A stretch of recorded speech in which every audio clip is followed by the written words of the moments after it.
Jai Hind friends, welcome back to the Dreamers Edu Hub. This is Dreamers Judiciary YouTube channel. I'm Harshit Singh Jadon, your faculty at Dreamers Edu Hub, Dreamers Judiciary, and I'm back again with one important announcement for every CLAT aspirant.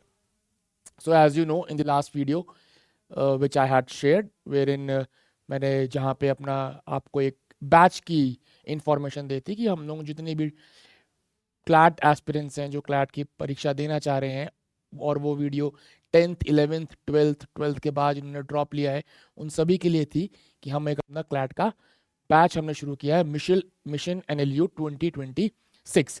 उस batch में हम सभी बच्चों को तैयारी करा रहे हैं क्लैट की, राइट। और ये जो वीडियो है ये मैं आपके सामने लाया हूँ आपको थोड़ी इन्फॉर्मेशन देने के लिए रिगार्डिंग क्लैट। मैं इस वीडियो में आपको क्लैट का जो सबसे लेटेस्ट प्रेस रिलीज है जहाँ पे आपको ये मालूम पड़ेगा कि क्लैट का एग्ज़ाम हमारा 7 दिसंबर 2025 को शेड्यूल कर दिया गया है, राइट। फॉर्म कब से भरने हैं, कब तक भर सकते हैं, सिलेबस क्या है, गाइड्स क्या हैं, क्या क्या इंस्ट्रक्शंस आपको याद रखने हैं, क्या क्या दिमाग में रखने हैं जब आप इस तैयारी कर रहे हैं। तो कभी भी आप किसी भी एग्जामिनेशन की तैयारी करते हैं तो उसकी नोटिफिकेशन पढ़ना, आपको उसकी नोटिफिकेशन बहुत ज़्यादा ध्यान से पढ़ने की ज़रूरत होती है, राइट। नोटिफिकेशन आपकी मोर देन 50% आपकी जो तैयारी है वो आपकी नोटिफिकेशन आपको बता देता है कि आपको किस डायरेक्शन में, बिना डायरेक्शन के तैयारी करना व्यर्थ होता है, राइट। और अपनी तैयारी को दिशा देना के लिए सबसे ज़रूरी होता है आप किसी भी एग्जामिनेशन की नोटिफिकेशन पढ़ना। तो मैं नोटिफिकेशन और उसी प्रेस रिलीज के साथ आपके सामने हूँ। चलिए तो शुरू करते हैं। ये है क्लैट का प्रेस रिलीज, राइट। इसमें हम आप देख सकते हैं this is the press release by consortium of national law university. ये प्रेस रिलीज 20 जुलाई का है और ये आपको क्या बता रहा है, बेसिक इंफॉर्मेशन जो आपको यहां से लेनी है, right. The executive committee and the governing body of consortium of national law university and their meetings held on 20th July 2025 decided that the common law admission test CLAT, इस exam की हम तैयारी कर रहे हैं, shall be conducted on Sunday December 7th 2025 from 2 PM to 4 PM। 7 दिसंबर 2025 को आपका ये एग्जाम 2 बजे शाम को से लेके 4 बजे शाम तक चलेगा। The portal for applying the CLAT 2026 will become functional from August of 1। 1 अगस्त से आप CLAT 2026 के लिए फॉर्म भर सकते हैं, राइट। जो आपका वकील बनने का सपना है या लॉ की फील्ड में जाने का सपना है, उसका तैयारी पहला दिन है 1 अगस्त 2025, ठीक है। And will remain so until 31st of October 2025, the last date of application for CLAT 2026। 1 अगस्त 2025 से 31 अक्टूबर 2025 तक आप ये फॉर्म भर सकते हैं। Further details regarding the syllabus, application and counseling process shall be released shortly। ये जो चीज़ें हैं सिलेबस, ये आप सब वेबसाइट पे हैं।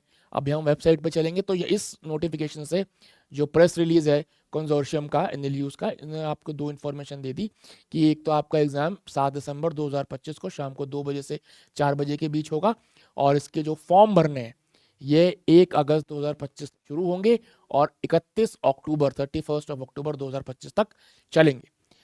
अब आइए कुछ बातें समझ लेते हैं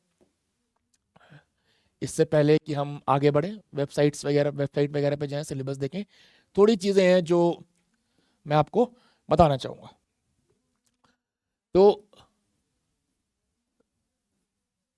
lawyer, right, primary aim law, केवल लॉ करने से आपका को ज़रूरी नहीं सिर्फ लॉयर ही बने, बहुत सारी फील्ड हैं जहाँ पे आप जा सकते हैं, लेकिन एक प्राइमरी जो प्राथमिक गोल होता है, जो उद्देश्य होता है इन NLUs को ज्वाइन करने का, वो ये होता है कि आप लॉ की फील्ड जाना चाहते हैं और एक भविष्य में वकील बनना चाहते हैं, एक अच्छा वकील बनना चाहते हैं, उसकी नींव रखी जाती है।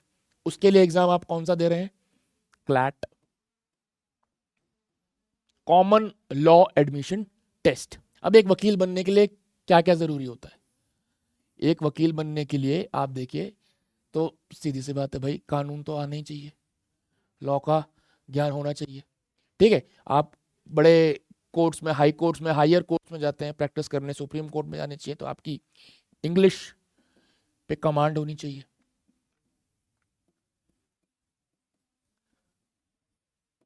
आप जब बहस करते हैं, तर्क वितर्क करते हैं कोर्ट में, न्यायालय में, जजेस के सामने, तो आपके जो आर्ग्यूमेंट्स हैं उनमें लॉजिक होना चाहिए,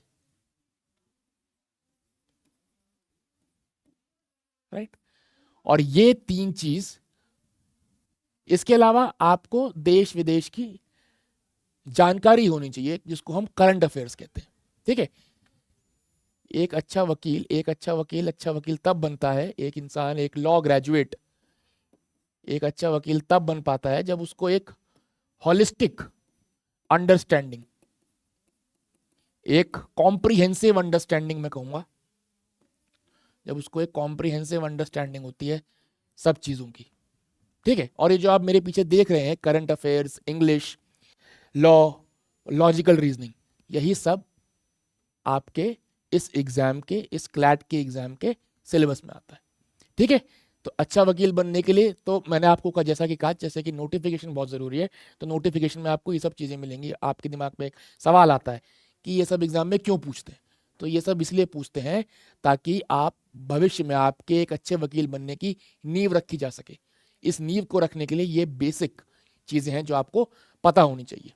अब हम चलते हैं थोड़ा सिलेबस की तरफ। वेबसाइट पे क्या बताया जा रहा है थोड़ा वो देख लेते हैं। तो ये वेबसाइट है क्लैट की, कंसोर्शियम ऑफ nlus.ac.in। आप यहाँ पे जाके सारी जानकारी प्राप्त कर सकते हैं जो मैं भी आपके साथ साझा करने जा रहा हूँ। सिलेबस एंड गाइड्स पे आते हैं कि सिलेबस क्या है इसका। चलिए, CLAT 2026 UG syllabus. UG syllabus जिन लोगों ने 12th कर लिया है और अब कॉलेज की तलाश कर रहे हैं और लॉ को एज अ करियर चुनना चाहते हैं, उनके लिए ये फील्ड है। ये notification, introduction and overview. The UG CLAT would focus on evaluating comprehension and reasoning skills. Comprehension and reasoning skills. आपको इस बात का ध्यान देना है. And abilities of candidates. Overall, it is designed to be a test of aptitude. यह आपके aptitude का टेस्ट है, right? तो यहां पे आप देख पा रहे होंगे, ये आपके aptitude का टेस्ट है. And skills that are necessary for legal education rather than prior knowledge. Though prior knowledge occasionally may be useful to respond to questions in the current affair including general knowledge and section. तो ये आपको क्या बोल रहा है? ये आपको बोल रहा है आपको इसमें प्रायर नॉलेज की जरूरत नहीं है, ठीक है। ये जो टेस्ट है आपका मेन टेस्ट, ये आपका टेस्ट ऑफ एप्टीट्यूड है एंड स्किल्स है। जो लीगल एजुकेशन, आप आगे लीगल एजुकेशन करेंगे तो उस एजुकेशन के लिए आपको कौन कौन सी स्किल्स चाहिए, ये उसका टेस्ट है। एप्टीट्यूड का टेस्ट है, आपके स्किल्स का टेस्ट है। इसमें आपको प्रायर नॉलेज की जरूरत बिल्कुल भी नहीं है कि आप लॉ के कानून की किताबें लेके बैठ गए पढ़ने के लिए। ये ऐसा कहीं भी नहीं लिखा हुआ। वहां साफ साफ लिख दिया उन्होंने, क्या लिखा है? Rather than prior knowledge.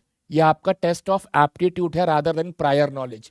Prior knowledge आपको सिर्फ और सिर्फ, it may be useful to respond questions of current affair and including general knowledge section. Prior knowledge आपको केवल करंट अफेयर्स के लिए और जीके के लिए चाहिए। उसके लिए थोड़ी आपको किताबें, थोड़ी करंट अफेयर्स पढ़नी पड़ेगी। जैसा कि मैंने आपको बताया, हम लोग बैच लेके ऑलरेडी आ चुके हैं, मिशन एनएलयू 2026, वहां पे हम इन सब चीज़ों का ध्यान रख रहे हैं। तो कुछ जो 12वीं के बच्चे हैं वो ये ना सोचें कि हमको बहुत ज़्यादा लॉ की किताबें पढ़नी पड़ेंगी, कानून पढ़ने पड़ेंगे और शास्त्र पढ़ना पड़ेगा, ऐसा कुछ भी नहीं है। आपको प्रायर नॉलेज कुछ नहीं चाहिए। प्रायर नॉलेज केवल दो चीज़ों के लिए चाहिए, करंट अफेयर्स और जनरल नॉलेज, ठीक है। इसके अलावा जो सिलेबस है वो सीधा सीधा आपको सिर्फ इतनी सी बात बता रहा है कि आपको टेस्ट ऑफ एप्टीट्यूड में शार्प होना है। आपको वो स्किल्स आनी चाहिए जो आपको लीगल एजुकेशन देने के लिए हेल्प करे। आइए तो अब देखते हैं सिलेबस क्या है। पहली बात बताई जा रही है, CLAT 2026 shall be a 2 hour test. ये टेस्ट आपका 2 घंटे का होगा with 120 multiple choice questions. 120 MCQs होंगे इसमें, कैरिंग 1 मार्क ईच। 120 सवाल होंगे, हर सवाल 1 मार्क का होगा। 2 घंटे का टेस्ट होगा। There shall be negative marking of 0.25 marks for every wrong answer. Negative marking ये है तक गेम, असली गेम ही यही है। इसके लिए चाहिए आपको प्रैक्टिस, और वही ड्रीमर्स एडू हब अब बच्चों को, क्लैट एस्पिरेंट्स को कराता है, ठीक है। एमसीक्यू प्रैक्टिस का खेल है, राइट। और प्रैक्टिस जब आपको एक दिशा मिल जाती है तो आप बढ़िया कर पाते हैं। ये एमसीक्यूज को टैकल करना, नेगेटिव मार्किंग को टैकल करना, यही हमारे उस बैच का जो मैंने आपको बताया उसका उद्देश्य है। These questions will be divided across following 5 subject. 2 घंटे का टेस्ट है, 120 सवाल है, वो 120 सवाल इन 5 सब्जेक्ट्स पे होंगे। पहला सवाल, पहला जो सब्जेक्ट है इंग्लिश लैंग्वेज, मैंने आपको बताया इंग्लिश की जरूरत पड़ती है अगर आपको एक अच्छा वकील बनना है, हायर कोर्ट में, हाई कोर्ट में या सुप्रीम कोर्ट में आपको प्रैक्टिस करनी है। करंट अफेयर्स इंक्लूडिंग जीके, इसमें आपको प्रायर नॉलेज है, इसमें आपको पढ़नी पड़ेगी, ठीक है। Legal reasoning, logical reasoning, quantitative techniques. आइए अब हर सिलेबस इन्होंने एक एक करके बताया हुआ है कि कैसे पढ़ना है, राइट। आइए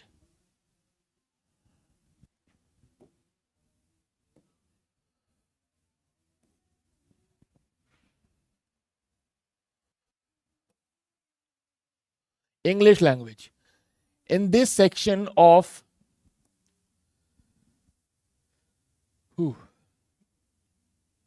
देखिए, in this section of UG CLAT you will be provided passage of about 450 words. आपको पैसेज मिलेंगे, पैराग्राफ, ये पैराग्राफ होंगे आपके 450 वर्ड्स के आसपास के। These passages will be derived from the contemporary or historically significant fiction and non-fiction writing. ठीक है, ये फिक्शन भी हो सकती है और नॉन फिक्शन, काल्पनिक भी हो सकती है और नॉन नहीं भी हो सकती है। And would be of a standard that a class 12th standard student may be able to read. इसका लेवल क्या है देखो, ये 12वीं के बच्चों के लिए क्यों बनाया, क्योंकि यहाँ पे उन्होंने साफ साफ लिखा है भाई इंग्लिश लैंग्वेज आएगी 12th स्टैंडर्ड के लेवल की। उनको पता है जो एग्जाम करा रहे कि जो एग्जाम देने आ रहा है वो एक 12वीं क्लास का छात्र है, तो उसको उसी के अकॉर्डिंग सवाल पूछना है, ठीक है। तो उन्होंने साफ साफ लिख दिया, तभी आपको याद होगा पहली जो हमने पैराग्राफ पढ़ा वहां पे लिखा है प्रायर नॉलेज नहीं चाहिए, ये सिर्फ टेस्ट ऑफ एप्टीट्यूड है, 12th स्टैंडर्ड का टेस्ट है, उसी के हिसाब से बनाया जा रहा है। आपको इसमें कोई बहुत ज्यादा, इसीलिए जो मैंने आपका हमारा हमने बैच निकाला अगस्त में, जुलाई में हमने बैच निकाल दिया और दिसंबर में 6 महीने पर्याप्त हैं, मोर देन इनफ इस एग्जाम को निकालने के लिए, अगर आपको सही दिशा और सही प्रैक्टिस मिल जाए, ठीक है। स्टैंडर्ड है 12th standard student may be are able to read in 5 to 7, इसका लेवल इतना होगा, ये 450 वर्ड कोई भी 12वीं क्लास का छात्र 5 से 7 मिनट के बीच में पढ़ सकता है। Each passage will be followed by a series of, her passage के बाद कुछ क्वेश्चंस होंगे, क्वेश्चंस हमने आपको बताया एमसीक्यू होंगे, that will require you to demonstrate your comprehension and language skills. आपको कॉम्प्रिहेंशन और लैंग्वेज स्किल्स बतानी पड़ेंगी। Reading and comprehend the main point discuss, पूरे पैराग्राफ में से आपने क्या मेन पॉइंट समझा वो आपसे पूछ सकते हैं। As well as any argument and view points discussed और set out in the passage, उस पैसेज में से क्या मेन पॉइंट थे, क्या व्यू पॉइंट थे, क्या आर्ग्यूमेंटेटिव पॉइंट थे, ये आपसे पूछ सकते हैं।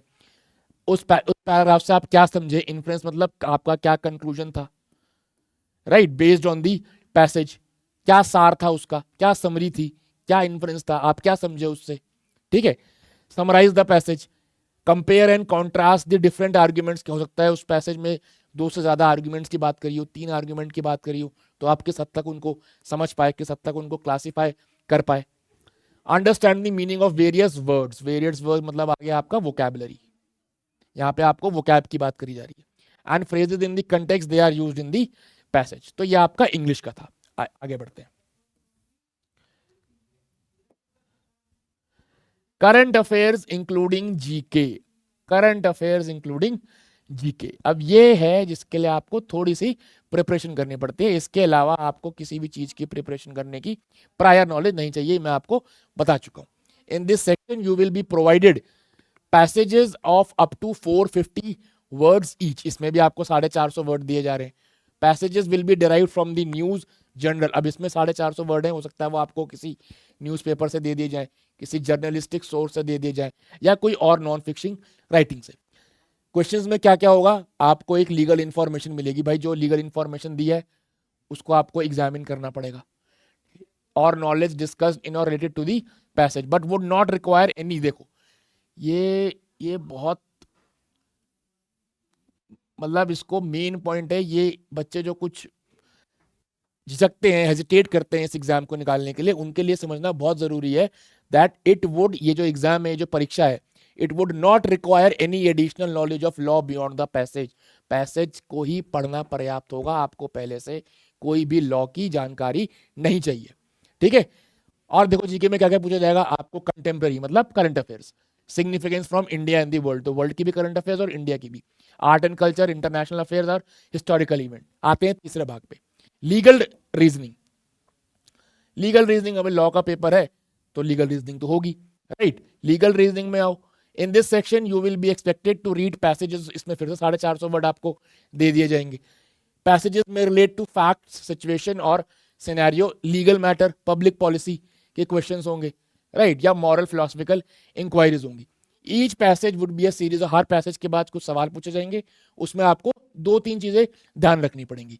आपको थोड़े रूल्स देखने पड़ेंगे, ठीक है, पहले आप क्या रूल समझे उस पैसेज से, वो उस पैसेज के बाद कुछ फैक्ट दिए होंगे, उस रूल को उन फैक्ट्स पे अप्लाई करना होगा, and understand how the changes to the rule or principle may alter the application, और अगर ये रूल में थोड़ा बहुत चेंज लाया गया तो उसकी एप्लीकेबिलिटी कैसे चेंज होगी। ये आपका लीगल रीजनिंग। आखिरी के 2, लॉजिकल रीजनिंग। लॉजिकल रीजनिंग में द लॉजिकल रीजनिंग सेक्शन जो होगा क्लैट का, उसमें देखो क्या बोल रहे हैं, will include a series of short passage, इसमें फिर 450 वर्ड्स आपको दे दिए गए हैं। हर पैसेज में के बाद कुछ सवाल पूछे जाएंगे, आपको उनमें क्या, आपको उनका कोई आर्ग्यूमेंट दिया गया है वो पहचानना होगा, उन आर्ग्यूमेंट्स को आइडेंटिफाई करना होगा, उनको एनालाइज करना होगा, उनकी रीजनिंग देखनी होगी कि भाई कोई आर्ग्यूमेंट क्यों दिया जा रहा है, उस आर्ग्यूमेंट के पीछे की रीजनिंग क्या है, वो आप पहचान पा रहे हो या नहीं पहचान पा रहे हो। Infer what follows from the passage, उस पैसेज से आप क्या समझे, और इन इन्फ्रेंसेस को आपको फैक्ट्स दिए जाएंगे, उन इन्फ्रेंसेस को आपको उन सिचुएशंस पे अप्लाई करना होगा, और एमसीक्यू के तौर पे जो भी आपको पूछा जाए उनको देखना होगा, और रिलेशनशिप्स और एनालॉजी, राइट। आखिरी सिलेबस का आपका आखिरी पार्ट, क्वांटिटेटिव टेक्निक्स। इसमें आपकी बेसिकली मैथ्स आती है, मैथ्स 10th और 12th स्टैंडर्ड की आती है, 10th की आती है, 12th की भी नहीं आती, ऊपर का जो था फिर भी 12th का था, 10th की आपकी मैथ्स है, साफ साफ इसमें लिखा हुआ है, आप सिलेबस देख के समझ जाएंगे आपसे किस तरह की मैथ्स पूछी जाएंगी। The questions will require you to derive, infer, manipulate numerical information in such passages, apply 10th standard mathematical operation। मैंने बोला ना 10th स्टैंडर्ड की मैथ्स आ रही है, आप देख लो यहां लिखा हुआ है, ratio and proportion, basic algebra, mensuration, statistical estimation. तो ये था आपका सिलेबस, क्लैट का सिलेबस। मैं आपको पहले बता चुका हूं कि हम लोगों ने मिशन एलएलयू का जो बैच है वो ऑलरेडी लॉन्च कर दिया है आपके लिए, राइट। आप इस वीडियो में जो डिस्क्रिप्शन लिंक पे नंबर दिया गया, कॉन्टैक्ट नंबर दिया गया, उस पर कॉन्टैक्ट कर सकते हैं। प्रैक्टिस हम करवाएंगे, एमसीक्यू की प्रैक्टिस हम कराएंगे, नेगेटिव मार्किंग कैसे डील करनी है वो हम कराएंगे, English, GK, law, quantitative aptitude, legal reasoning, everything that you need to crack this exam is available at Dreamers Edu Hub. आपको बस दिए गए डिस्क्रिप्शन लिंक पे कॉन्टैक्ट नंबर पे कॉन्टैक्ट करना है, संपर्क करना है, और आपको सारी जानकारी दे दी जाएगी, राइट। तो नेक्स्ट टाइम मैं आऊंगा और डिटेल्ड वीडियो के साथ, तब तक के लिए जय हिंद।